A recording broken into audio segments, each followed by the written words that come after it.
જો વિદ્યાર્થી મિત્રો ધોરણ 11 ચેપ્ટર નંબર 2 પરમાણ્વીય બંધારણના નીટના લેક્ચર નંબર 2માં આપણે આપણા પ્રશ્ન નંબર એમસીક્યુ નંબર 21 થી 38 સુધી ભણી ગયા હતા. આજે નીટના લેક્ચર નંબર 3માં 39 થી આગળના એમસીક્યુનું સોલ્યુશન કરીએ છીએ.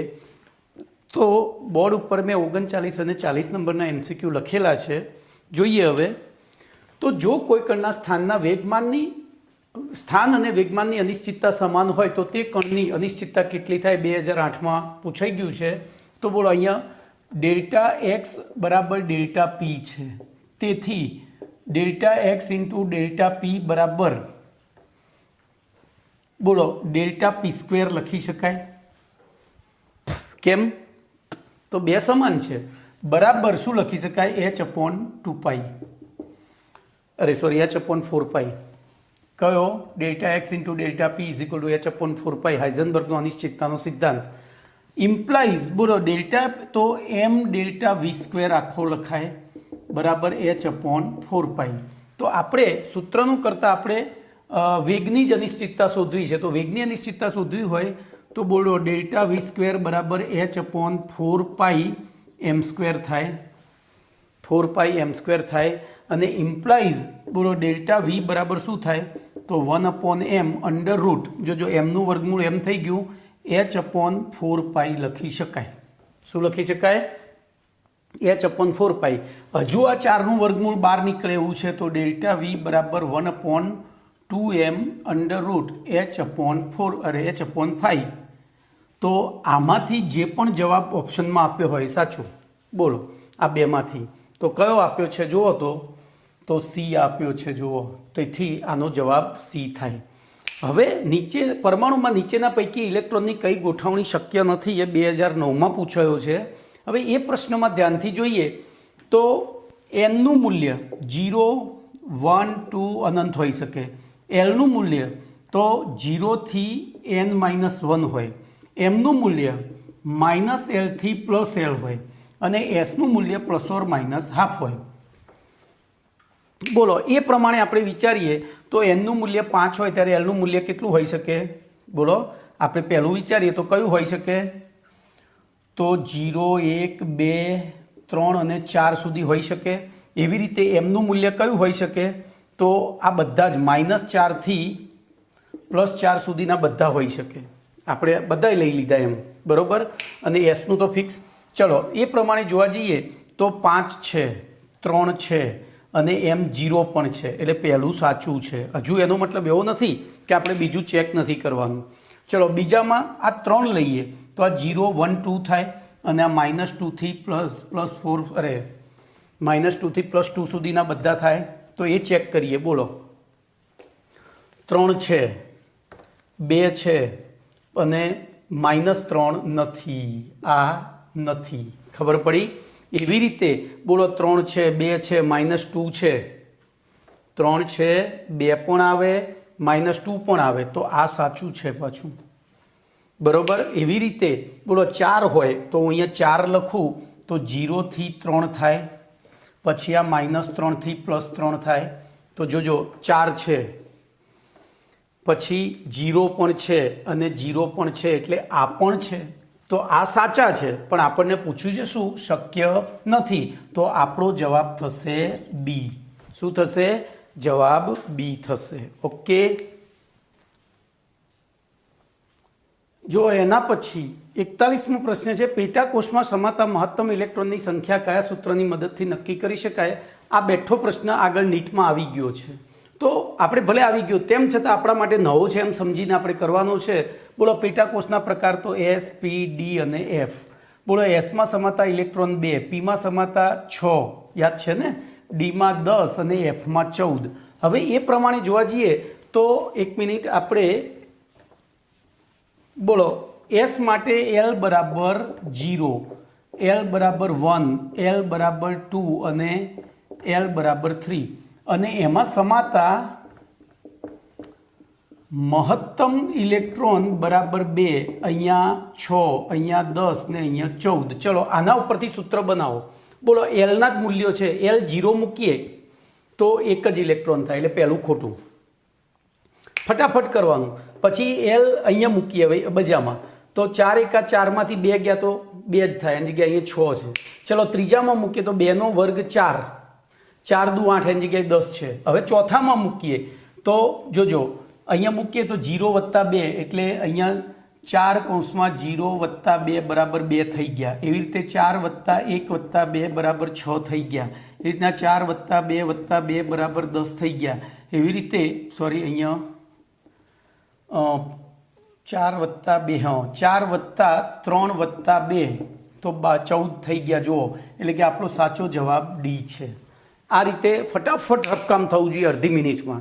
ચલો એવી રીતે 42મો પ્રશ્ન છે. 0.66 કિલોગ્રામ દળ ધરાવતો બોલ 100 મીટર પ્રતિ સેકન્ડના વેગથી ગતિ કરતો હોય તો તેની તરંગ લંબાઈ કેટલી? તો બોલો અહીંયા સૂત્ર લેમ્બડા એચ બરાબર mv થાય, બરાબર h 6.626 ઇન્ટુ 10⁻². હવે જોજો અહીંયા mks છે એટલે માઇનસ 34 જૂલ ઇન્ટુ સેકન્ડ. પછી એમ તો એનું દળ 0.66 kg બરોબર ગુણ્યા વેગ આપણને વેગ આપી દીધો છે 100 મીટર પર સેકન્ડ. બોલો હું અહીંથી એક મીંડું ઉડાડી દઉં એટલે આ 6.6 થઈ જાય. બોલો આખું ઉડી ગયું, ખબર પડી? આખું ઉડી ગયું. તો જવાબ તમારો શું થશે? આ 10ની 1 ઘાત ઉપર ગઈ એટલે 10ની -33 ઘાત બરાબર 1 ઇન્ટુ 10⁻³ મીટર. તો એવો જવાબ છે 1 ઇન્ટુ 10⁻³ મીટર. બોલો હા, તો માઇનસ આર પ્લસ છે એટલે અહીંયા 35 થશે. શું થશે? આ ઉપર ગયો એટલે -1 તો 35, તો અહીંયા થશે 35 મીટર. તો બોલો આપણો જવાબ અહીંયા થશે સી. કમ્પ્લીટ. તો આ રીતે ફટાફટ જવાબ આપતા જો હું મારી સ્પીડ ધીમે ધીમે વધારતો જઉં છું. ચલો એના પછી 43મા પ્રશ્નનું વિધાન છે. બોરના પરમાણુ સિદ્ધાંત અનુસાર H પરમાણુમાં નીચેના પૈકી કયું સંક્રમણ સૌથી ઓછી ઉર્જા ધરાવતા ફોટોનનું ઉત્સર્જન કરે છે? તો આપણે સૂત્ર લખીશું ડેલ્ટા E બરાબર -RH in bracket 1/ni² minus 1/nf². ધ્યાન રાખજો, ઇમ્પ્લાઇઝ ડેલ્ટા E બરાબર -RH ઇન બ્રેકેટ. બોલો આ બેનો શું થશે? તો NF minus NI upon NI into NF થાય. તો આપણે કશું કરવાનું નહીં, RH તો એનો એ જ છે બરોબર. ડેલ્ટા E બરાબર -RH, તો એ પ્રમાણે અહીંયા માઇનસ નહીં આવે, સીધું જ આપણે પ્લસ જ લેવાનું છે બરોબર. તો એ પ્રમાણે જોવા જઈએ તો કોની ઉર્જા? તો આપણે વારા ફરતી આટલાની જ ગણે કે બાકી તો બધું અચળ છે. તો બોલો એ માટે શું થશે? તો NF કેટલો? 6 માઇનસ 1, ધ્યાન અહીંયા રાખજો, 6 માઇનસ 1 અપોન 6 એકા 6 એટલે 5/6 થયા. ચલો બી માટે તો 5 માઇનસ 4 એટલે 1, હવે સીધું જ મૂકવાનું, છેદમાં 5 ચોક 20. ચલો સી માટે તો 6 માંથી 5 ગયા એટલે 1, છેદમાં 5 6 પંચા 30. ડી માટે બોલો 5 માંથી 3 ગયા એટલે 2 અને 5 તરી 15. બોલો આમાંથી કયું મૂલ્ય ઓછું છે? કારણ કે આપણે ઓછી ઉર્જાવાળું. તો બોલો સૌથી નાની, આપણે અહીંયા દાખલા તરીકે આનો લસા લેવો નથી, સીધું જ ખબર પડી જાય. બોલો આના 1/20, એકના અહીંયા હું કરી નાખું, આને 30 કરી નાખું તો જોજો 3 4 2 15 હતું ને, 2 15 હતું જોઈ લો. 5 માંથી 3 ગયા એટલે 2, અને તો આને હું 4 30 કરી શકું. એવી રીતે આને દોઢ વડે 1.5 છેદમાં 30 કરી શકું. ખબર પડી? જોજો 1 20 હતું તો એની જગ્યાએ ઉપર નીચે દોઢ વડે ગુણી દીધું. અને આને હું કેટલા વડે ગુણીશ કહો? 5/6 છે તો ઉપર નીચે 5 વડે ગુણી દઉં એટલે 25/30 થયું. બોલો આમાં સૌથી નાની વેલ્યુ કઈ છે? તો દેખાય છે.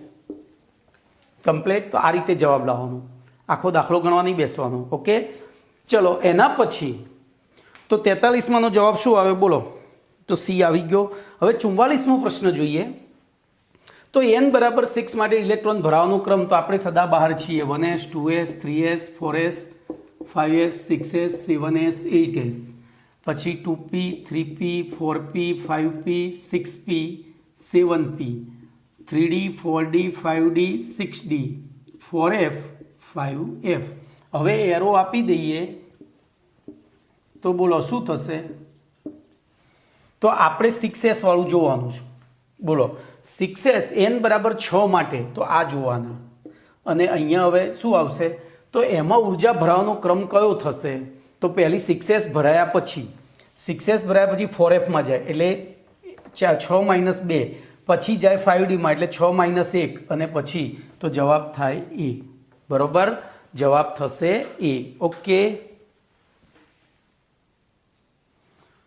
જો એના પછી પ્રશ્ન નંબર 45 બે વિકિરણની ઉર્જા અનુક્રમે E1 25 ઇલેક્ટ્રોન વોલ્ટ અને E2 50 ઇલેક્ટ્રોન વોલ્ટ હોય તો તેમની તરંગ લંબાઈ વચ્ચેનો સંબંધ કયો સાચો છે તો બોલો E બરાબર hc/λ છે ઇમ્પ્લાઇઝ E1 બરાબર hc/λ1 અને E2 બરાબર hc/λ2 થાય કારણ કે E અને H તો શું છે H અને C તો અચળાંક છે તેથી બોલો E1/E2 બરાબર શું થાય તો આ છેદમાંનો છેદ ઉપર ગયો તો λ2/λ1 ઇમ્પ્લાઇઝ બોલો E1 E2 આપણને આપી દીધા છે 25/50 બરાબર λ1/λ2 implies 1/2 is equal to λ1/λ2 implies બોલો λ2 બરાબર શું થાય 2λ1 λ2 બરાબર 2λ1 બોલો એવો ક્યાંય ઓપ્શન છે નથી તો બીજો છે જુઓ ઇમ્પ્લાઇઝ λ1 બરાબર λ2/2 તો આપણો જવાબ શું થશે λ1 બરાબર λ2/2 તો બોલો 45માંનો જવાબ કયો આવ્યો વિકલ્પ કયો સાચો આવ્યો λ1 બરાબર 2λ2 અહીંયા હા બરાબર ફરીથી એક જ જોઈ લેજો 1/25/50 થયા એટલે ઉપર λ2 ઉપર જતી રહી બરોબર તો જવાબ તમારો થશે ડી બરોબર શું ભાઈ જવાબ સાચો છે ના એ અહીંથી અહીંયા જુઓ હવે આ જુઓ આટલી ઉતાવળમાં ભૂલ થાય આવી ઉતાવળમાં ભૂલ થાય અને એ ભૂલનો પેલા સદુપયોગ કર્યો છે જોઈ લેજો આ દાખલામાં તો અહીંયા શું થશે હવે λ2/λ1 ઇમ્પ્લાઇઝ જો એને સદુપયોગ મસ્ત કર્યો છે તમારી સાથે મસ્ત ચીટિંગ કરી નાખે આવા પ્રશ્નોમાં તો એના ઉપરથી હવે 1/2 ઇઝ ઇક્વલ ટુ λ2/λ1 ઇમ્પ્લાઇઝ λ1 બરાબર 2λ2 થાય શું થાય λ1 બરાબર 2λ2 તો આપણો જવાબ થશે બી શું થશે બી થશે ચલો એના પછી 46મો પ્રશ્ન તો પરમાણુના ચતુર્થ ઉર્જા સ્તરમાં કુલ પરમાણુય કક્ષકોની સંખ્યા તો ધ્યાન રાખજો આપણે આ તો વિધાન ભણ્યા છીએ એનમાં ઉર્જા સ્તરને આપણે બીજું નામ આપ્યું હતું કક્ષામાં આવેલી કક્ષકોની કુલ સંખ્યા અથવા તો મહત્તમ સંખ્યા એવું સૂત્ર હતું શું હતું કહો તો n². ઇલેક્ટ્રોનનું હોત તો 2n². ઇલેક્ટ્રોનની સંખ્યા હોત તો અહીંયા બોલો ચતુર્થ છે તેથી 4નો વર્ગ બરાબર 16 તો જવાબ થશે બી શું થશે જવાબ બી થશે કમ્પ્લીટ તો જો એના પછી 47મો પ્રશ્ન છે પી ઇલેક્ટ્રોનનું કોણીય વેગમાન જો આ પણ મેં તમને જી નીટમાં અથવા તો એમસીએસક્યુમાં લખીને આપેલું છે બરોબર તો બોલો ઇલેક્ટ્રોનનું ભ્રમણ કોણીય વેગમાનનું મૂલ્ય કેટલું હોય તો ઇલેક્ટ્રોનના ભ્રમણ કોણીય વેગમાન ધ્યાન રાખજો એનું સૂત્ર હતું √L+1 H/2π યાદ આવે છે √L+1 H/2π બરોબર આવું સૂત્ર હતું અને કોણીય વેગમાનનું સૂત્ર શું હતું યાદ છે કોણીય વેગમાનનું સૂત્ર તો યાદ કરો એ યાદ કરવું જ પડશે મેં આ 2 એસક્યુ ચલાવેલા છે એ સિવાય તમને એમસીક્યુ નહીં આવડે તો આપણને અહીંયા ભ્રમણ કોણીય વેગમાન જ પૂછ્યું છે કે ભ્રમણ કોણીય વેગમાન પૂછ્યું છે બોલો તો આપણે પહેલાં ગણીએ બરોબર પછી હું તમને બીજું એ શીખવાડું બીજો ભાગે શીખવાડું પછી તમારે નક્કી કરવાનું કે આમાંથી કયો જવાબ સાચો છે તો બોલો અહીંયા પી કક્ષક છે તો પી કક્ષક માટે L બરાબર 1 હોય છે તેથી બોલો ભ્રમણ કોણીય વેગમાન 1 H/2π ઇમ્પ્લાઇઝ બોલો 2નું વર્ગમૂળ તો H/√2π થાય H/√2π થાય તો આપણો ચલો પહેલો જવાબ કોણીય વેગમાન માટે આવી ગયો બરોબર કોણીય વેગમાન માટે આવી ગયો છે તો જો અહીંયા તમારી સાથે જે ચીટિંગ કર્યું છે ઇલેક્ટ્રોનનું કોણીય વેગમાન, હું અહીંયા બ્લુ પેનથી લખીશ, nમી કક્ષામાં ભ્રમણ કરતા ઇલેક્ટ્રોનનું કોણીય વેગમાન બરાબર nh/2π છે. ધ્યાન રાખજો. તો આ જે કોણીય વેગમાન છે એ ફક્ત ને ફક્ત શેમાં શોધી શકાય? કક્ષામાં. અહીંયા તમારી સાથે ચીટિંગ કર્યું છે, તમને ચીટ કર્યા છે. આગળ અહીંયા ભ્રમણ લખવું પડે પણ લખ્યું નથી. તો આપણને ત્યાં બુદ્ધિ દોડવી જોઈએ કે ભ્રમણ કોણીય વેગમાન કક્ષકો માટે શોધી શકાય, જ્યારે કોણીય વેગમાન કક્ષા માટે શોધી શકાય. ઓકે, એટલે આપણો જવાબ આ સાચો જ છે. હવે નીચે જુઓ, બોલો રૂબિડિયમના સંયોજકતા ઇલેક્ટ્રોનના ચારે ક્વોન્ટમ દર્શાવતો કયો સેટ સાચો છે? તો રૂબિડિયમની ઇલેક્ટ્રોન રચના લખો. બોલો રૂબિડિયમ 37. રૂબિડિયમ આપણને પરમાણુ ક્રમાંક તો આપી દીધો છે. બોલો એની આગળનું નિષ્ક્રિય તત્વ કયું આવશે? તો એના માટે ઉતાવળ નહીં કરવાની. Helium, neon, argon, krypton, xenon, radon. 2, 10, 18, 36, 54 ને 86. તો બોલો ક્રિપ્ટોન આવે. ધ્યાન રાખજો. હવે અહીંયા બોલો કઈ ઇલેક્ટ્રોન? આ એચી ભરાયા પછી 2sમાં આવે, 3s, 4s, 5sમાં આવે ઇલેક્ટ્રોન. તો 5s1 ઇમ્પ્લાઇઝ બોલો n બરાબર 5, l બરાબર 0, m બરાબર 0 અને s બરાબર ±½ થાય. ±½ થાય, એમાં ગમે તે ચાલે. તો બોલો આમાંથી કયો જવાબ સાચો છે?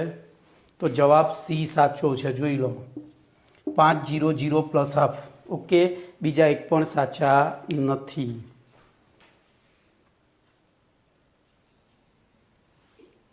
તો જો આગળનો પ્રશ્ન નંબર 49 છે. l બરાબર 3 અને l બરાબર 4 ક્વોન્ટમાંક ધરાવતા, જો અહીંયા તમારી સાથે ચીટિંગ કર્યું છે. મોટાભાગના વિદ્યાર્થીઓ અહીંયા શું કરી નાખે ખબર છે? સમજી લેજો, આને n બરાબર 3 ને l બરાબર 4 લઈ લે અને પછી ત્યાં શું હોય? ધ્યાન રાખજો, આના જ જવાબમાં ડી ઓપ્શન ધારો કે 0 હોય તો આપણને ખબર છે આ તો કઈ કક્ષક થઈ?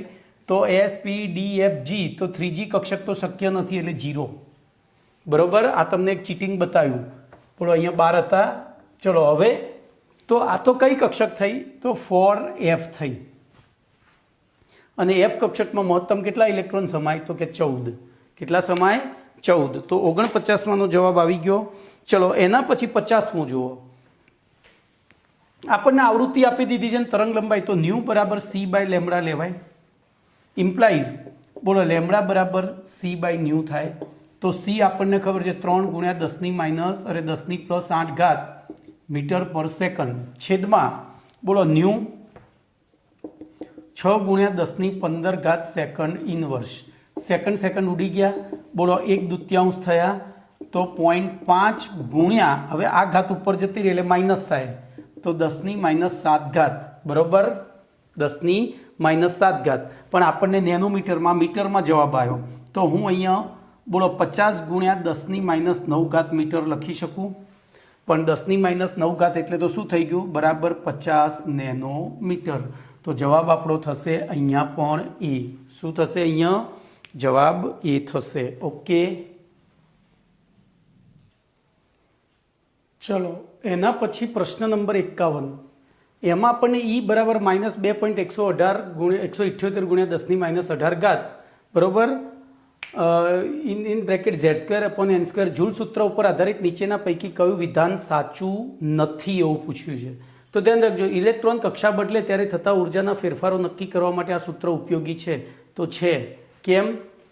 બોલો, તો અહીંયા એનનું મૂલ્ય બદલાય એમ આપણે પહેલી વખત શોધી કાઢીએ બીજી કક્ષા માટે, પછી પહેલી કક્ષા માટે, તો બંનેનો ઉર્જાનો ફેરફાર નક્કી થઈ શકે. પછી n બરાબર 6 કરતાં n બરાબર 1માં ઇલેક્ટ્રોનની ઉર્જા વધુ ઋણ હોય છે. બોલો અહીંયા 6 મૂકીએ તો 36 થાય અને આ માઇનસમાં શૂન્યની નજીકની વેલ્યુ થાય, જ્યારે આ બોલો શૂન્યની નજીકની વેલ્યુ થઈ, જ્યારે આ શૂન્યથી દૂરની વેલ્યુ થઈ અને શૂન્યથી માઇનસમાં દૂરની વેલ્યુ એટલે નાની વેલ્યુ થાય. તો જે શું સૂચવે છે કે માં ઇલેક્ટ્રોનની ઉર્જા વધુ ઋણ હોય છે, એટલે કે બોલો એક હોય તો આ વધુ ઋણ થઈ, પેલી ઓછી ઋણ થઈ, તો એ સાચું છે. બરોબર. ચલો ત્રીજું, ઉપરોક્ત સૂત્રમાં ઋણ સંજ્ઞા દર્શાવે છે કે પરમાણુથી કેન્દ્રથી અનંત અંતરે આવેલા ઇલેક્ટ્રોન કરતાં કેન્દ્ર સાથે બંધાયેલા ઇલેક્ટ્રોનની ઉર્જા ઓછી હોય છે, તો એ સાચું જ છે. કેમ? તો અનંત અંતરે હોય ત્યારે એની ઉર્જા શૂન્ય છે, જ્યારે બંધાયેલો ત્યારે ઋણ છે. અને આ સૂત્રમાં એનનું મૂલ્ય વધે તેમ કક્ષાની ત્રિજ્યા વધે છે, તો એ પણ સાચું છે. તો હવે આમાં ખોટું છે કયું? બોલો, આમાં ખોટું છે કયું? તો ધ્યાનથી બી વિકલ્પ જુઓ. n બરાબર 6 કરતાં n બરાબર 1માં ઇલેક્ટ્રોનની ઉર્જા વધુ ઋણ હોય, આ વધુ ઋણ કીધી છે. બરોબર. એટલે સુધી સાચું છે, એટલે તમારા મગજ ઉપર આઘાત કર્યો છે. અડધું વાક્ય સાચું લખી દીધું, એટલે તમે પૂરું વાંચવાના નથી અને કન્ફ્યુઝ થશો. જે દર્શાવે છે કે નીચી માન્ય કક્ષામાં ઇલેક્ટ્રોન હવે ઋણ છે, એનો મતલબ પ્રબળતાપૂર્વક બંધાયેલો હોવો જોઈએ. એની જગ્યાએ અહીંયા શું લખી દીધું છે? નિર્બળતાપૂર્વક. તેથી કયું વિધાન ખોટું છે? બી. જો હું તમે જે ભૂલ કરવાના છો એ કરીને બતાવું છું. ચલો એના પછી n બરાબર 3, l બરાબર 1 અને m બરાબર -1. તો બોલો અહીંયા 3p. હવે જોજો નવા સિલેબસ પ્રમાણે px, py અને pz યાદ છે ને પાકિસ્તાન. તો -1 +1 અને 0 એટલે -1 0 +1. તો બોલો આ કઈ કક્ષક થઈ? એમનું મૂલ્ય -1 છે, એટલે કે 3px કક્ષક થઈ. અને એક જ કક્ષક થઈ તો એમાં વધુમાં વધુ કેટલા ઇલેક્ટ્રોન સમાઈ શકે? તો કે 2. કમ્પ્લેટ.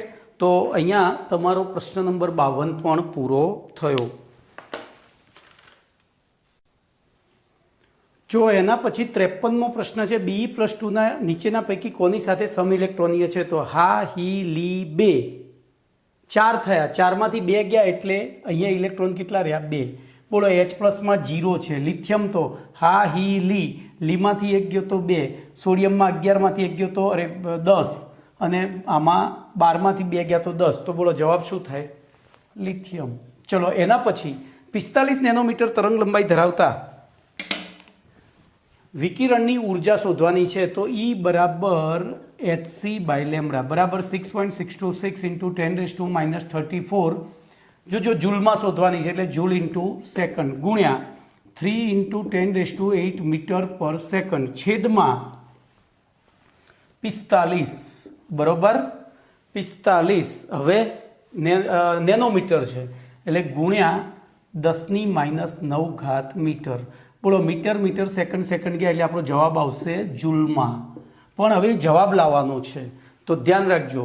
અહીંયા ભાગાકાર કરીએ તો 15 તરી 45. હવે 15 એકા ભાગ કરીએ તો 15 ચોક 60 અને 15 ચોક 60 એટલે 4.4ની આસપાસ થાય. કેટલું થાય? 4.4. હવે ઘાત ઉપર લઈ જઈએ તો આ 17 થઈ ગઈ, તો 34. તો 4.4 ગુણ્યા 10⁻⁻17 થાય. કેટલી થાય? 4.4 ગુણ્યા 10⁻, 1 મિનિટ હો, 9 × 17, 17માંથી બરોબર છે 34. હા ભાઈ અહીંયા ભૂલ થઈ, આ 0.44 થાય. જુઓ 15 વડે ભાગીએ છીએ 6 ને, તો 0.44 ગુણ્યા 10⁻17 થઈ. તો 4.4 ગુણ્યા 10⁻18 જૂલ થાય. તો બોલો આવો જવાબ ક્યાંય છે? તો આ રહ્યું. ચલો એના પછી હાલ આવો આપણે પ્રશ્ન ભણી ગયા. બોલો 3p અને 0 છે, એટલે z લખી દો. તો એવી મહત્તમ કક્ષકોની સંખ્યા પૂછી છે. જોજો ઇલેક્ટ્રોન નથી પૂછ્યા. તો કક્ષકોની સંખ્યા થાય 1. કેટલી થાય? કક્ષકોની સંખ્યા થાય 1. ચલો 56મો પ્રશ્ન જુઓ. તો ડી કક્ષકમાં આવો પ્રશ્ન પણ આપણે ભણી ગયા હમણાં. ભ્રમણકોણીય વેગમાનનું મૂલ્ય હતું √L + 1 h/4π હતું. યાદ છે કે 2π? તો h/2π હતું. પણ આની જગ્યાએ હવે જો ફિઝિક્સમાં તમારા વેલ્યુ આવે છે, h/2π એને h કટ પણ કહેવાય. તો √L + 1 h કટ લખી દેવાય. તો હવે તો ડી છે. ડી માટે બોલો L બરાબર કેટલા થાય? તો 3 થાય, અરે 2 થાય. કેટલા થશે? 2.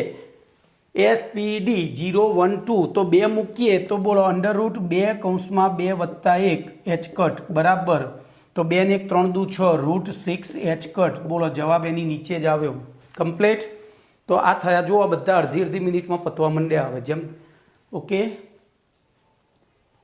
चलो जो हवे 57मो प्रश्न।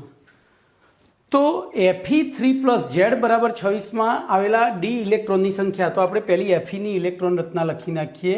બોલો 1s2 2s2 2p6 3s2 3p6 3d10 અને અરે સોરી 3d6 અને 4s2 છે। ગણી લેજો 2 2 4 ને 6 10 ને 2 12 ને 6 18 ને 2 20 ને 6 26 એમાં Fe3+ કરીએ तो बोलो 2 અહીંથી ગયા અને 1 અહીંથી ગયો એટલે 5 થયા। હવે લખો તમે। તો બોલો હાલ આપણે Fe ની તો લખી જ, એમાં અહીંયા જો એમના એમ રાખ્યું હોત તો ડીના કેટલા ઇલેક્ટ્રોન થાત? 6 થાત। એટલે બોલો આ જવાબ નથી। પછી એની લખીએ તો એની એટલે અહીંયા સુધી આવે, જોઈ લો। એની એટલે 1s2 2s2 2p6 અહીંયા આપણે બધી ઇલેક્ટ્રોન રચના નહીં લખવાની, 10 થઈ ગયા તો 10માં એના પી કક્ષક તો એમાં 6 ઇલેક્ટ્રોન થાય છે એટલે એ જવાબ ના આવે। પછી મેગ્નેશિયમ, તો મેગ્નેશિયમ અહીંયા સુધી થાય તો એમાં એસમાં 2 ઇલેક્ટ્રોન થાય છે એટલે એ પણ ના આવે। પણ ક્લોરીન, તો ક્લોરીનમાં હવે ધ્યાન રાખજો, હું અલગથી લખું છું। Chlorine 17 1s2 2s2 2p6 3s2 3p5 થાય અને ક્લોરીનના પી કક્ષ ઇલેક્ટ્રોન કયા છે? તો જવાબ આ થાય, એટલે કે જવાબ ડી છે। બોલો કમ્પ્લીટ। ચલો એના પછી કક્ષકોની ઉર્જાનો સાચો ચડતો ક્રમ। તો ઉર્જાનો ક્રમ તો n+l ઉપરથી નક્કી થાય। બોલો અહીંયા 4 અને 0 s માટે તો અહીંયા લખી દેવાનું રફમાં s p d f l બરાબર 0 1 2 3 એટલે ભૂલ ના થાય। બોલો 4 + 0 એટલે 0, 3 + 0 એટલે 0, પછી 3 + 1 એટલે 3 અરે 4, 3 + 1 એટલે સોરી અહીંયા મારી ભૂલ થઈ, 4 + 0 એટલે 4, પછી 3, પછી 3 ને 1 4 અને પછી 3 ને 2 5। બોલો આ ચડતો ક્રમ નથી। ચલો અહીંયા 3 ને 0 3, પછી 3 ને 1 4, પછી 3 ને 2 5 અને 4,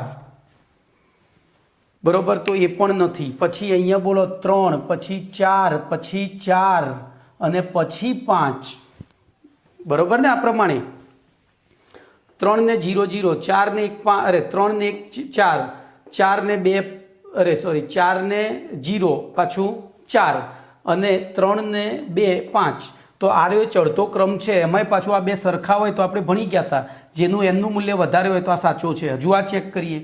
બોલો 0 અરે 3 4 પછી 4 અને 5। બોલો આ બેમાં તો એ ખોટો કેમ છે કે એનનું મૂલ્ય વધારે હોય, એની ઉર્જા વધારે હોય, તો આ ખોટા અને આ સાચો। તો આપણો જવાબ સી થશે। ઓકે।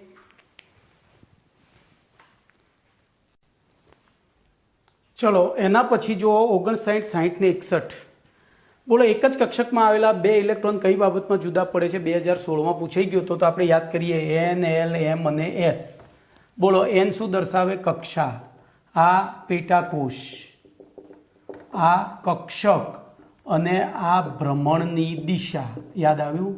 તો આપણે એક જ કક્ષકમાં આટલે સુધી તો બધું સરખું જ હોય। અહીંયા જે 2 ઇલેક્ટ્રોન જેનું આ જુદું હોય તો બોલો કઈ બાબતમાં જુદા પડે? તો ભ્રમણ ક્વોન્ટમાંક અથવા તો સ્પિન ક્વોન્ટમાંકની બાબતમાં। એવી રીતે નીચેના પૈકી કઈ 2 ડી કક્ષકો અક્ષો ઉપર ઘનતા ઇલેક્ટ્રોન ઘનતા ધરાવે છે? ધ્યાન રાખજો, આ જે સંજ્ઞાઓ છે ને પાછળ એ જ તમને કંઈક શીખવાડતી હતી, મેં આકૃતિ દોરી એટલે સમજાવ્યું હતું। બોલો આનો અર્થ શું થાય કે બંને ડમ્બેલ ઝેડ અક્ષ ઉપર છે। આનો તો એક્સ ઝેડ સમતલમાં છે, આ એક્સ વાય સમતલમાં છે, આ વાય ઝેડ સમતલમાં છે। આ ઝેડ અક્ષ ઉપર, આ અડધું એક્સ ઉપર અડધું વાય ઉપર છે, યાદ છે ને? એવી રીતે આ એક્સ વાય સમતલમાં અને આ અડધું એક્સ અને અડધું વાય ઉપર છે બંને ડમ્બેલ। તો એનો અર્થ એવો થયો કે અક્ષ ઉપર હોય એવા તો ડમ્બેલ આમાં જ છે। તો જવાબ સી। ચલો જો અહીંયા તમારી સાથે ચીટિંગ કર્યું છે, અહીંયા ચીટિંગ કર્યું છે, અહીંયા કક્ષકની જગ્યાએ પેટાકોષ લખ્યો હોત ને તો જવાબ બદલાઈ જાય। તો આપણે પહેલું કક્ષકમાં વિચારીએ તો આપણને ખબર છે NL નું ગમે તેટલું મૂલ્ય હોય, કક્ષકમાં તો મહત્તમ કેટલા ઇલેક્ટ્રોન ભરાય? તો કે 2 જ, બરોબર। પણ જો પેટાકોષ લખી કાઢ્યો હોય તો જવાબ થાય તો n બરાબર 3 અને l બરાબર એટલે 3p, અને 3p પેટાકોષમાં 3 કક્ષકો આવે, 3px 3py અને 3pz, અને દરેકમાં 2 2 2 લેખે 6 ઇલેક્ટ્રોન ભરાય। તો જો પેટાકોષ લખ્યો હોય તો 6 જવાબ, કક્ષક લખ્યો હોય તો 2। ઓકે।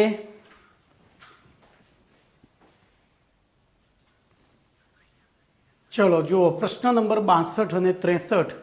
નીચેના પૈકી કયું વિધાન ખોટું છે? જો 2 પ્રશ્નો સરખા છે અહીંયા। 62 63 એક 2017 એક 2018 આવો પ્રશ્ન હોય એટલે બહુ જ શાંતિથી વિચારવાનું. બોલો ખાલી જગ્યાએ આ રીતે અનિશ્ચિતતાનો સિદ્ધાંત દર્શાવે છે. હાલ આપણે કોઈ ગણતરી નથી કરવી, અત્યારે હાલ પૂરતું ધ્યાનમાં રાખીએ કે અનિશ્ચિતતાના સિદ્ધાંતનું સૂત્ર તો શું હતું? ડેલ્ટા એક્સ ઇન્ટુ ડેલ્ટા પી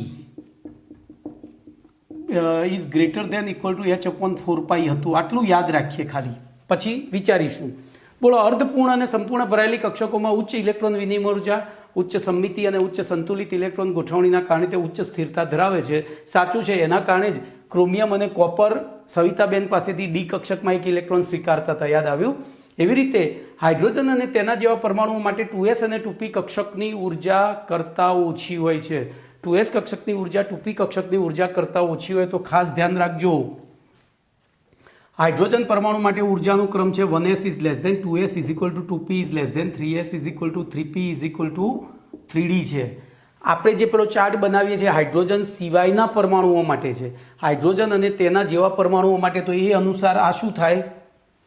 તો ખોટું વિધાન થયું. એવી રીતે દ બ્રોગલી તરંગ લંબાઈ લેમ્ડા બરાબર, તો આ પણ સાચું છે. હવે આપણે આને ચેક કરવાનું રહેતું નથી કે આ સાચું જ હશે, કારણ કે આપણને સાચું એક વાસ્તવમાં ખોટું મળી ગયું છે. હવે જો એકથી વધુ વિધાન સાચા હોય એવો જવાબ હોય તો, એકથી વધુ વિધાન વિકલ્પ સાચા હોય તો એવી પરિસ્થિતિમાં આપણે આનું થોડું એનાલિસિસ કરીશું. બોલો delta x into delta p બરાબર greater than or equal to h/4 બોલો આનું વિસ્તરણ કરીએ તો delta x into m delta v બરાબર છેદમાં h/4 પણ આ વી એટલે તો શું છે? કાપેલું અંતર છેદમાં સમય છે. તો હું એની જગ્યાએ બોલો delta x into m into delta x કરી દઉં અને છેદમાં ડેલ્ટા ટી કરું. ડેલ્ટા ટી કરી શકું બરાબર is greater than equal to h/4 બરાબર. સમયનો ગાળો અને અંતરનો ગાળો એટલે વેગ થઈ ગયો. ચલો હવે આ તો શું થઈ ગયું? તો delta x square into m upon delta t is greater than h/4 હવે ધ્યાન રાખજો E બરાબર mc સ્ક્વેર, E બરાબર mc સ્ક્વેર આ એમ થયો. અહીંયા સી સ્ક્વેર કરીએ આપણે તો શું કરવું પડે? ખબર પડી? સી એટલે કાપેલું અંતર અને વેગ થયો ને. સી એટલે શું થયું? કાપેલું અંતર. તો એના માટે તમે આને આખાને ઉર્જા સ્વરૂપે દર્શાવો તો ઉપર ટી લઈ જવો પડે. તો E બરાબર mc સ્ક્વેર પ્રમાણે આ વિધાન કેવું થશે?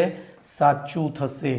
ખ્યાલ રાખજો ખાસ બરાબર. તો બોલો 62માંનો જવાબ આવી ગયો. હવે 63માંનો વિચારો. બોલો 63માં કયું સાચું નથી એટલે કે ખોટું છે? તો એસ કક્ષકમાં ઇલેક્ટ્રોનનું કુલ કક્ષકીય કોણીય વેગમાન તો √ L કૌંસમાં L+1 h/2 અનુસાર L 0 હોય તો આખું 0 થાય એટલે બોલો આ સાચું છે. પછી પરમાણુમાં કક્ષકને 3 ક્વોન્ટમાંક વડે જ્યારે ઇલેક્ટ્રોનને 4 ક્વોન્ટમાંક વડે દર્શાવાય, હમણાં જ આવી ગયું. કક્ષક n l m વડે નિશ્ચિત થાય જ્યારે electron n l m s વડે નિશ્ચિત થાય તો એ પણ સાચું છે. બોલો n પરમાણુની ઇલેક્ટ્રોન રચના તો જો અહીંયા ધ્યાન રાખજો આ 1s છે, આ 2s છે, આ 2px છે, 2py છે અને 2pz છે. હવે સ્પિન ભ્રમણના નિયમ અનુસાર સમશક્તિ કક્ષકોમાં ઇલેક્ટ્રોન પોતાની સ્પિન સમાંતર તે રીતે ગોઠવાય. બોલો આ ઊંધો ગોઠવાયો છે એટલે આ ખોટું છે. અને dz સ્ક્વેર કક્ષક માટે હમણાં જ આપણે આગળ લીધું હતું આ રીતે પાકિસ્તાન px py pz -1 0 +1 તો pz માટે એમનું મૂલ્ય 0 હોય. એવી રીતે dz સ્ક્વેર માટે તો dxy dyz dzx dx2 sy² અને dz સ્ક્વેર તો -2 -1 0 +1 +2 તો dz સ્ક્વેર પણ કેવો મળ્યો? 0. તો બોલો અહીંયા જવાબ થશે સી, અહીંયા જવાબ થશે સી. બંનેના સી સાચા છે, ખોટા છે. ઓકે ચલો એના પછી જુઓ હાઇડ્રોજન વર્ણપટની કઈ શ્રેણી દ્રશ્યમાન વિસ્તારમાં મળે છે? તો એની ટ્રીક હતી લાય, બા, પાઉં, બ્રેડ, ફ્રૂટ, હમ્બી. એમાં લાયમેન પાર જાંબલીમાં, પછી બ્રામર પાર દ્રશ્યમાં અને બાકીની બધી પાર રક્તમાં પ્રાપ્ત થતી હતી. યાદ છે? તો બોલો જવાબ શું આવશે? બામર. એવી રીતે બોલો 4D તો n+l લખીએ તો બોલો 4 + 2 એટલે 6. એ રીતે 5p તો 5 + 1 એટલે 6. પછી 5f તો 5 + 3 એટલે કે 7, બરોબર ને? 5 + f એટલે 3 એટલે 7, અને 6p તો 6 + 1 એટલે 7. બોલો, આ બેની ઉર્જા ઓછી, આ બેની વધારે, એટલે કે આ બે પછી. હવે તો આ બેમાં સૌથી વધારે કોની? તો આની. કેમ? તો એનો મુખ્ય ક્વોન્ટમાંક વધારે છે, તો 6p > 5f ગ્રેટર ધેન. બોલો, હવે આ બેમાં કોની વધારે? તો 5p ની, અને સૌથી ઓછી 4d ની. તો બોલો, આવો ક્રમ છે. 6p > 5f 4d, અરે 5p 5f 5p ને 4d. તો જવાબ C થાય. શું થાય? જવાબ C થાય. ઓકે, 5p, એક મિનિટ, 5p અહીંયા 6p બરોબર છે. 6p ધ્યાનથી જોજો, અહીંયા આપણી ભૂલ નથી ને ભાઈ? જોજો, આપણી મોટી ભૂલ થઈ બાલ મંદિરની, કારણ કે મને બાલ મંદિર ભણે ખાસા વર્ષો થયા ને, એટલે અહીંયા 8 થાય. તો આ ક્રમ બદલાશે. તો 5f is greater than 6p. બોલો, હવે આપણો જવાબ આ નહીં રહે. બોલો, શું થશે? તો જુઓ તો 5f 6p 5d અને 4d એટલે b થશે. ઓકે, તો જો ભાઈ 2019 સુધીના MCQ પૂરા થઈ ગયા. હવે 20માનું આપણે પેપર જ સોલ્વ કરીશું સમય આવે, બરાબર? કારણ કે એમાં પછી બધું અલગ અલગ કરવા જવા મને થાક લાગે છે એટલે. ઓકે, તો 19 સુધીનું કરેલું હતું એ બધું સમજાવી દીધું. હવે 20માંથી આપણે પેપર જ દર વર્ષે સોલ્વ કરીને મૂકી દઈશું. ઓકે, ચલો. હવે એક બે સારા પ્રશ્નો મારા એક બુક વાંચતા ધ્યાનમાં આવ્યા હતા, એ પણ મેં લખી રાખેલા છે, બરોબર? એને આપણે સોલ્વ કરીશું.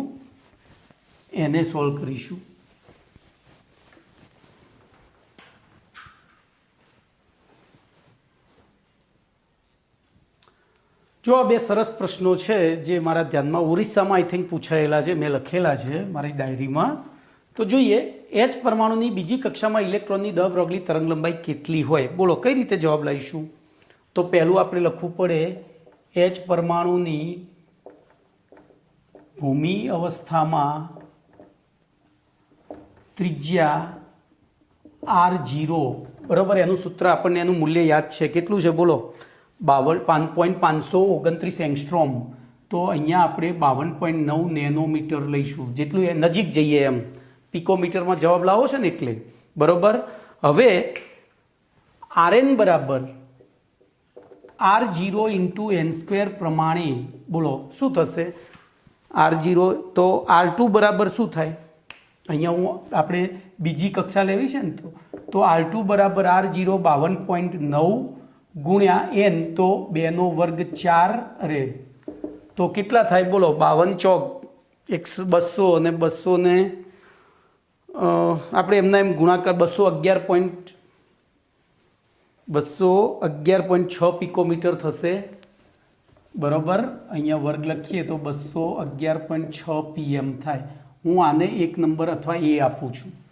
હવે ધ્યાન રાખજો, ઇલેક્ટ્રોનનું કોણીય વેગમાન હમણાં જ આવી ગયું હતું, mvr બરાબર nh/2π થાય, બરાબર? તો બોલો, બીજી કક્ષા માટે તો n બરાબર 2 માટે mvr બરાબર, અહીંયા 2 ઉડી ગયા એટલે h/π થઈ ગયો. હા, એમાં હું સૂત્રનો કરતા હવે કોને કરી દઈશ? h ને કરી દઈશ. અહીંયા હું બગડો, એટલે આ જો બગડો કોના માટે મૂકું છું? n બરાબર 2 માટે.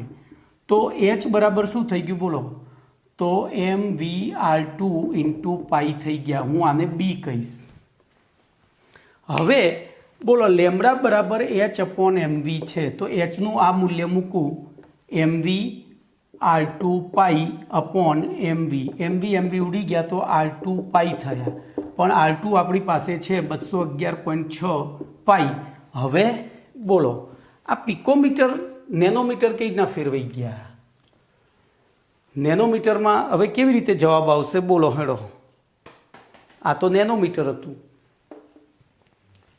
તો 52 × 4, ધ્યાન રાખજો, તો 52.9 છે ને, એટલે 9 ચોક 36 છગડો વધી 1, અરે 3, 4 દુ 8 ને 3 11 એકડો વધી 1, 5 ચોક 20 ને 1 21, આટલા નેનોમીટર થયા ભાઈ. 0.529 10⁻, હા ભાઈ, અહીંયા મારી ભૂલ છે, બરોબર આપણે આ નેનોમીટર, હા નેનોમીટર જ થશે ને, બરોબર નેનોમીટર.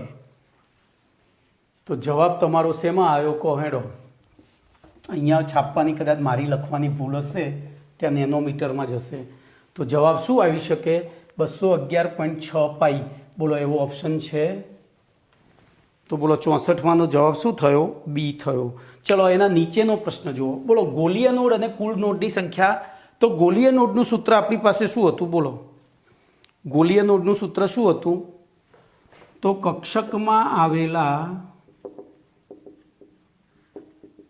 ગોલીય નોડ બરાબર n-l-1 અને બોલો કુલ નોડ બરાબર n-1 હોય છે. હું સીધું જ લખી દઉં, અને કુલ નોડ બરાબર n-1 હોય છે. પણ આપણને તો શું કીધું છે અહીંયા કે બેમાં ગોલીય નોડ 3 છે અને કુલ નોડ 3 છે. તેથી બોલો અહીં n-l-1 બરાબર n-1 થાય, ઇમ્પ્લાઇઝ l બરાબર 0 થઈ ગયો. અને l બરાબર 0 થાય તો એવી કક્ષક અહીંયા કઈ દેખાય છે મને એમ કહો? l બરાબર 0 થયો એનો મતલબ ઇમ્પ્લાઇઝ એસ કક્ષક થાય. હવે એ એસ કક્ષક ગમે તે હોય, કારણ કે આપણે અહીંયા ફોરેસ, હવે જોજો અહીંયા બીજી કોઈ એસ આપી નથી એટલે આપણો જવાબ અહીંયા સીધો થઈ ગયો. ધારો કે બીજી કોઈ એસ આપી હોત તો ત્યાં આપણે શું કરવું પડે? અહીંયા એનના જુદા જુદા મૂલ્યો મૂકી, તો જો હું અહીંયા n બરાબર 4 મૂકું તો 4 - 0 - 1 અને 4 - 1 બરાબર 3 થયા બંને બાજુ, એટલે આપણો જવાબ થાય ફોરેસ. ઓકે, તો અહીંયા તમારા બીજા ચેપ્ટરમાં અત્યાર સુધી નીટમાં પૂછાયેલા બધા જ MCQનું સોલ્યુશન પૂરું થયું. બરાબર, હવે નેક્સ્ટ લેક્ચરમાં આપણે જીનું સ્ટાર્ટ કરીશું. ઓકે.